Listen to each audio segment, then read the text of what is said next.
God. Wow, sounds exciting! Kanina ka nag-joy, Teacher Deb. Uy, kanay ka nag-dinisat ang atong heart. Yes, ganahan si God that we can have that kind of joy and that we'll do all things with joy in our hearts. We hope that even if you're still kids, you will know kung kinsa ang maghatag ang na joy sa atong heart. Sige, let's start! Enjoy! Uy! Mag-start na! Naano na sila dahil? Ano yung mga bata nag-uwad dara? Usa mo atong dugayan, mga tata. Teacher Paul. Mag-song tawi. Pero usa may atong kantahon na. I've got joy. Anak, enjoy biyahe ka.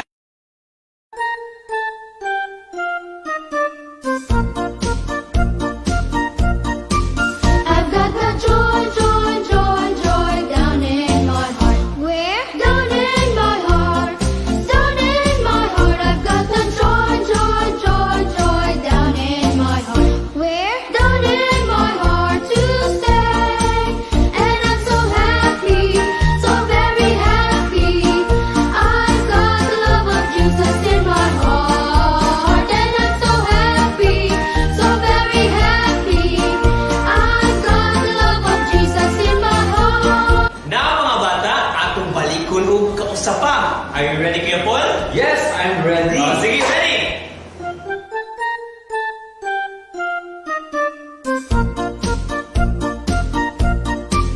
I've got the joy, joy, joy, joy down in my heart. Where? Down in my heart. Down in my heart. I've got the joy, joy, joy, joy down in my heart. Where? Down in my heart to stay. And I'm so happy, so very happy. I've got the love of Jesus in my heart. And I'm so happy, so very happy. I've got the love of Jesus in my heart. Okay, let's sing another song. Saan may kantawa na to, Teacher Ken? I'm in right, alright, happy all the time. Okay, Let's start.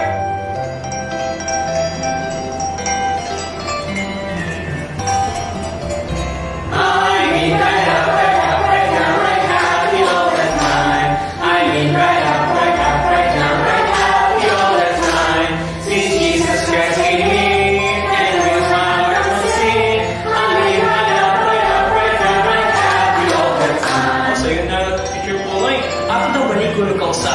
Ready? I'm in right up, happy all the time. I'm in right up, happy all the time. Since Jesus Christ came in, and with my heart to sing. I'm in right up, happy all faster. In right up, happy all the time. I'm in right up, happy all the time. Since Jesus Christ came in, and with my heart to sing. I'm in right up, happy all the time. Okay, thank you, and I hope na naamoy joy and also you're happy all the time. Bye-bye! Alright, kids, before we continue, let us pray. Follow after me. I fold my hands, I bow my head, I close my eyes and talk to God in prayer. Lord, thank you so much for this wonderful morning. Lord, we pray to help us learn what is joy. Help us to know where we can find joy today. And Lord, may this be a blessing to us today. In Jesus' name we pray. Amen. Alright, it's Bible story time. This is really my favorite part. Why? Because we can learn more about Jesus. Now, do you remember where story comes from? Yes, it comes from the Bible. the Bible is the Word of God. Sige, let's continue. Are you ready now? Sige, when I say, are you ready? You are going to say, I was born ready. Okay? Let's try. Are you ready? Very good! Okay, today our story is still about Jesus and His life. I hope you already know Jesus. Kinsagan si Jesus? Do you remember our story last time? Diba? Jesus is the Son of God. But He gave His life on the cross for us. Namatay siya for our sins para makaadto ta sa heaven. And it was all because of His, yes, because of His love. Last time we talked about love. And today, let's talk about the next fruit of the Spirit called joy. Let us see someone in the Bible na naka-experience ang real joy. Now, katuwatan, Jesus has been teaching and telling stories about God to so many people. And mag-heal pa yun siya sa mga sick people, sa mga blind, sa mga dili walk, and so many more. Kay Son of God man siya, and He is very powerful. So because of this, Jesus became very popular. That means, daghang kaayo na kaila ni Jesus. Every time Jesus goes to a place, people like to follow Him, to listen to Him teach, and to be healed by Him. So many people ang mudagan just to see Jesus. Now, one day, Jesus entered a place called Jericho. Again, what do you call the place? Yes, Jericho. So, as Jesus was entering Jericho, so many people flocked to Him. I think all the people were telling their friends and families that Jesus was coming, and they were so excited. So they ran and nagtakot sila around Jesus. And sige sila, follow ni Jesus. Meanwhile, in Jericho, there also lived a man named Zacchaeus. Unsa gani yung name? Right, Zacchaeus. Now, si Zacchaeus was a very, very rich man. He has plenty of money. And he has a very big house. And he can buy anything that he likes. If naa siya'y ganahan ng nice clothes and nice shoes, he can buy them right away. And if he likes to eat so many delicious food, he can order right away. Inana siya ka-rich. But kids, there was one big problem. All the people in Jericho hates him. Yes, di ganahan ang mga people niya. Why do you think so? It's because he was a tax collector. A tax collector is someone who collects or magkuha of taxes from people. Pero taxes, they are money na gibayad sa mga tao sa government to build nindot na mga roads, nindot na hospitals, and nindot na schools. But long ago, people never really liked taxes. Kaya makuhaan ang ilang money. For example, if a person has 100, kuhaan na sa tax collector ko 10 pesos, so 90 na lang ang mabili.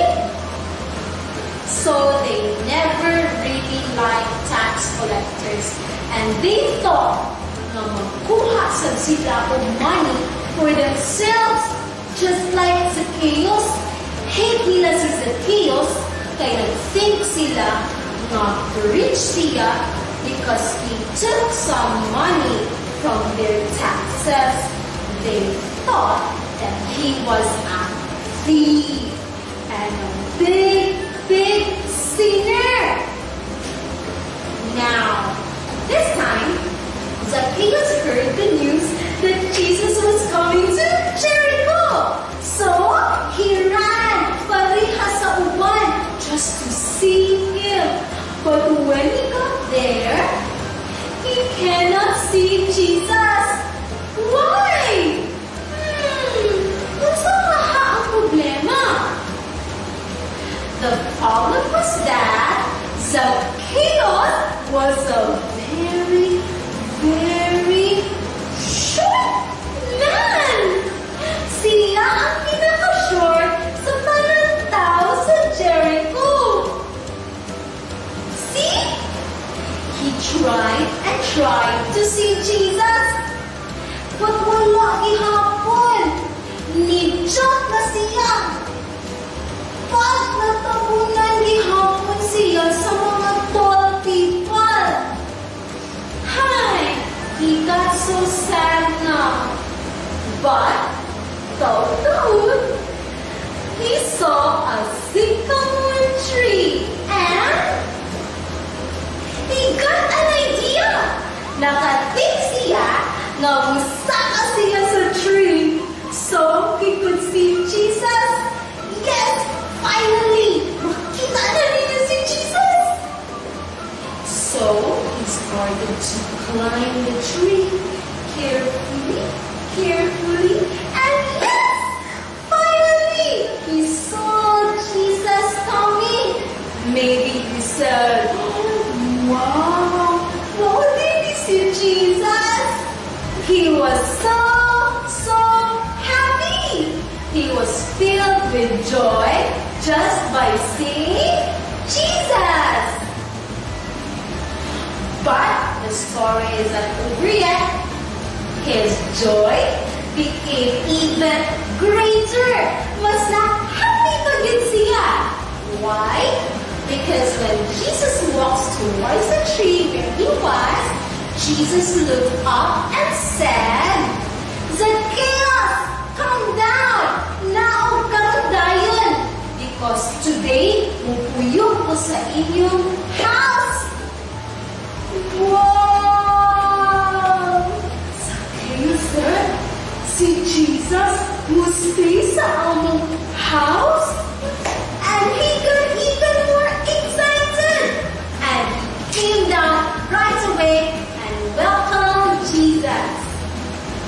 But meanwhile, when the people around heard that Jesus wants to go to Zacchaeus' house, they started shaking their heads.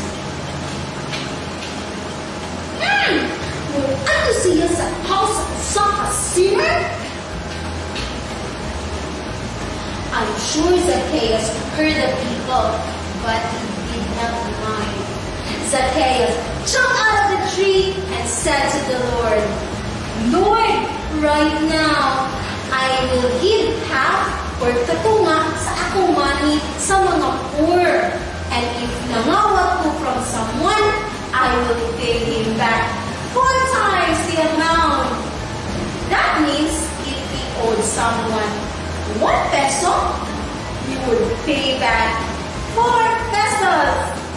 Wow! The perfect kaayo ni Zacchaeus, no? This is because of his joy.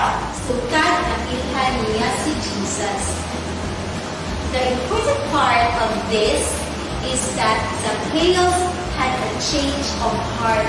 Na-change siya toward Jesus. and malipayo na kaayo siya. When Jesus saw that Zacchaeus believed in him and that he was sorry for his sins, he said, "Today salvation is come to this house, because the Son of Man is come to seek and to save that which was lost." Pahiha ni Zacchaeus. Ang pasabot ni Jesus kay iya na i-forgive si Zacchaeus, and that even if nag-think ang people na bad si Zacchaeus, God still loved him. And because Zacchaeus had come to know Jesus, and naka-experience na siya of forgiveness in Jesus, and nakadawat maging siya sa free gift of eternal life in heaven, Zacchaeus experienced true joy. Even if sa una, rich kaayo si Zacchaeus, and makabayad siya sa tanan niya ganahan, wala siya pa-receive of true joy until na meet niya si Jesus. And from that time on, I believe, malipayon, happy, and joyful na kaayo si Zacchaeus as he followed God. Wala na siya nag-cheat or nag-steal of money, kay dili na niya need para ma-happy siya. He found out that all he needs is Jesus, so he can find real and lasting joy.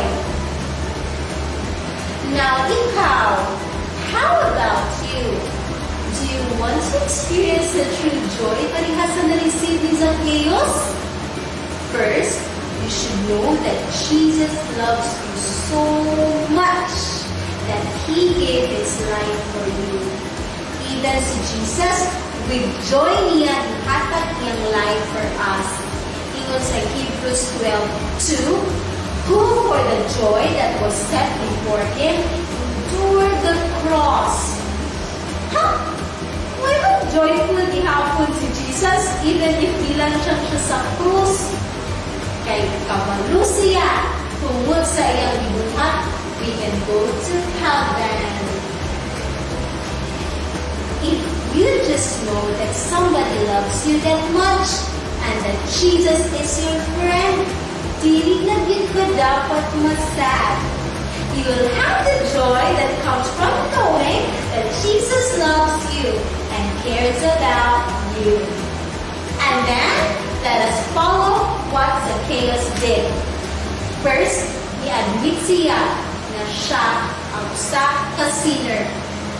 Next, he came to Jesus and believed him. O ikatulo, gidawat niya si Jesus sa ilahang life. If wala pa na nimo nagbuhat, I hope you will do it now. Believe that Jesus is your only Savior and wala na lain, and receive Him in your heart. If you understand that, please follow this prayer with me. And please pray from your heart, okay? Sige, let's pray. Please close your eyes and bow your heads and sundan po sa pag-ampo. Dear Jesus, thank you so much for your great love for me. And thank you, Lord, for dying on the cross so I can go to heaven.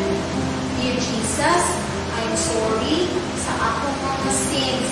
I'm sorry for the bad things that I have done. But I know and I believe that you are my Savior, that you died for me, and that you rose again. Nabuhi ka pag-usap, Lord. And right now, please, Lord, sulod sa akong heart and save me. Thank you, Jesus. Amen. I hope you prayed it from your heart. Thank you for listening to the story. Bye! It's Merry Verse time! Okay, mga bata, sundan si Teacher Joanna o sundan si Teacher Paul. Okay, let's start. Psalm 16 verse 11. Thou wilt the path of life, and in thy presence is fullness of joy, and at thy right hand there are pleasures forevermore. Okay, Kuya Paul, atong balikod para mas makahinumdum mo. Sige! Okay. Balik ko na to. Psalm 60, verse 11. Thou wilt show me the path of life, and in thy presence is fullness of joy, and at thy right hand there are pleasures forevermore. Wow! Okay, karon atong balikon, pero mga bata, fill in the missing words. Sige! Okay. Ready? Pasok na. 1, 2, 3. Go! Psalm 60, verse 11. Thou wilt show me the,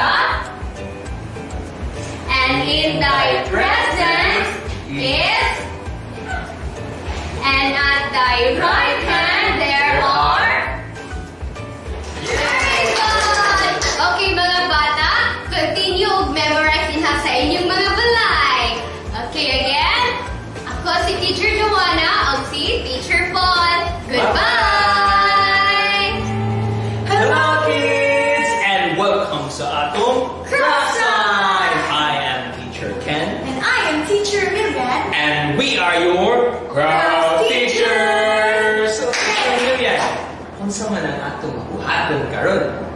Ang atong buhaton karon is the joyful hands. Very good, Teacher Vivian. Okay, the Bible says, whatsoever the hands find you to do it with your might. Aron malipay ang Ginoo. Yes, Teacher Ken. And remember the verse that says, rejoice in the Lord always. Even subuon ni Mama or ni Papa sa mga household chores. And always do it with joy. And happy hands. So, once upon man atong gihuwat, Teacher Vivian, here are the materials. Today. Ta-da! We will be needing the following materials. First, the hand. Second, the bond paper, the marker, and lastly, the coloring material. In doing the craft, first is you have to place your hand at the center of the bond paper. Next, trace your hand using the marker. After doing so, draw small circles all over the fingers so it would look like tentacles. Next, draw a happy face on the palm of the hand. After, add some details. And finally, color it with any color that you wanted. Then there you have it, the joyful tentacle. Ta-da! So this is our finished product. So there are a lot of things that you can do with your hands, especially the things that can please God, and also making a craft such as this. So sa iyo na kayo siya buhaton, Teacher Ken. Yes, Teacher Vivian. All you need is to have the materials and to follow the procedure. Very good. Now, kids, you can post your crafts on the comment section below.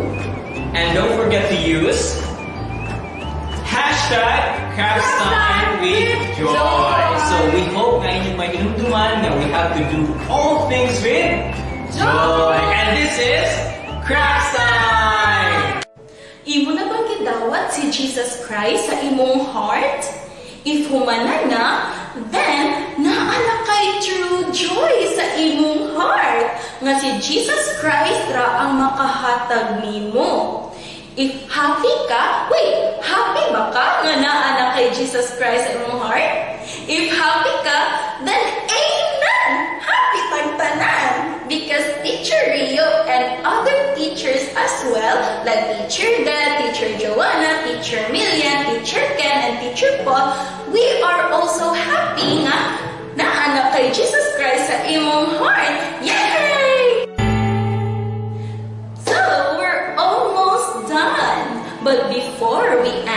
our Sunday school today, let us talk to God in prayer. So follow after me. I fold my hands, I bow my head, I close my eyes, and talk to God in prayer. Lord Jesus, thank you so much for the story of Zacchaeus. Kahibalo na ni Lord, asa makuha ang true joy. Only in Jesus Christ alone. Dili makita ang tinuod nga joy sa toys, sa big house, cool cars, or many friends, but diha lang ni Jesus Christ alone. Thank you so much for giving Jesus Christ to me. Now that I accepted Him as my Lord and personal Savior, I can live the true joy because of you. Thank you so much for the blessing. In Jesus' name we pray. Amen. Thank you!